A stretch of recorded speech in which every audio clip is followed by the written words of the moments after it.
আসসালামু আলাইকুম। আশা করি তোমরা সবাই ভালো আছো। তোমাদের দয়ায় আমিও ভালো আছি। আজকে মূলত আমি জগন্নাথ বিশ্ববিদ্যালয়ে বিজ্ঞান ইউনিট সম্পর্কে একটু কথা বলবো। ইনফরমেশন যারা তোমরা অনেকেই ইনবক্সে জানতে চাচ্ছিলা এবং কমেন্ট করেছো, অনেকেই আমাকে হোয়াটসঅ্যাপে নক করেছো, সেই সম্পর্কে কিছু অ্যান্সার দেওয়ার চেষ্টা করতেছি। এখানে আবেদনের জন্য যে যোগ্যতাগুলো লাগছে তোমার দেখো, এসএসসি এবং এইচএসসি দুইটা মিলে 3.50 এই হচ্ছে করে যে ন্যূনতম তোমার জিপিএ 8 থাকতে হবে। কিন্তু এই 8 থাকলেই তুমি এক্সাম দিতে পারবে না। এই জন্য আবার হচ্ছে সিলেকশন করে তারা 40,000 স্টুডেন্টকে বাছাই করে নিচ্ছে। সিলেকশন পদ্ধতি আছে এখানে, দেখো বললাম না যে 40,000 স্টুডেন্টকে বাছাই করে নিচ্ছে।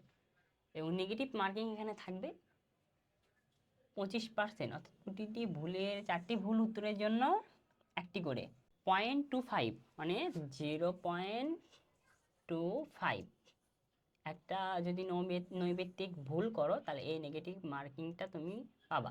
4টা নেগেটিভ মার্কিং খাইলেই তুমি 1 নাম্বার কাটা যাবে। বাট 4 তো 4 যাবেই, সাথে আরও এক্সট্রা যেটা হয়েছিল সেটা কিন্তু নিয়ে যাবে। নেগেটিভ মার্কিং এর কনসেপ্টটা অনেকেই বোঝে না। মানে ক্যালকুলেটর হচ্ছে ব্যবহার করা যাবে না, কোনো সেকেন্ড টাইম নেই। জগন্নাথ বিশ্ববিদ্যালয় কিন্তু এবার থেকে কোনো সেকেন্ড টাইম নেই, যেহেতু গুচ্ছের সময় সেকেন্ড টাইম দেওয়া গেছে, জগন্নাথে এক্সামে দেওয়া গেছে, ভর্তি হওয়া গেছে। বাট জগন্নাথে কোনো সেকেন্ড টাইম নেই, ঢাকা ইউনিভার্সিটির মতনই। পদার্থ, রসায়ন, উচ্চতর গণিত অথবা জীববিজ্ঞান যে কোনো একটা তুমি অ্যান্সার করতে পারো। উচ্চতর গণিত বা হচ্ছে জীববিজ্ঞানের মধ্যে যেটা তোমার মেইন সাবজেক্ট সেটা অ্যান্সার করতে পারো, বা 4 সাবজেক্ট অ্যান্সার করতে পারো। এখানে রিটেন হচ্ছে পদার্থবিজ্ঞানে রিটেন 16, আর এমসিকিউ হবে 8, আবার রসায়নে 16, উচ্চতর গণিতে হচ্ছে 16 রিটেন, আর এমসিকিউ হচ্ছে 8 করে সবগুলা। আর এসএসসিতে হচ্ছে যা জিপিএ থাকবে তার সাথে 2.4 গুণ, আর এইচএসসির যে আছে জিপিএ তার সাথে তোমার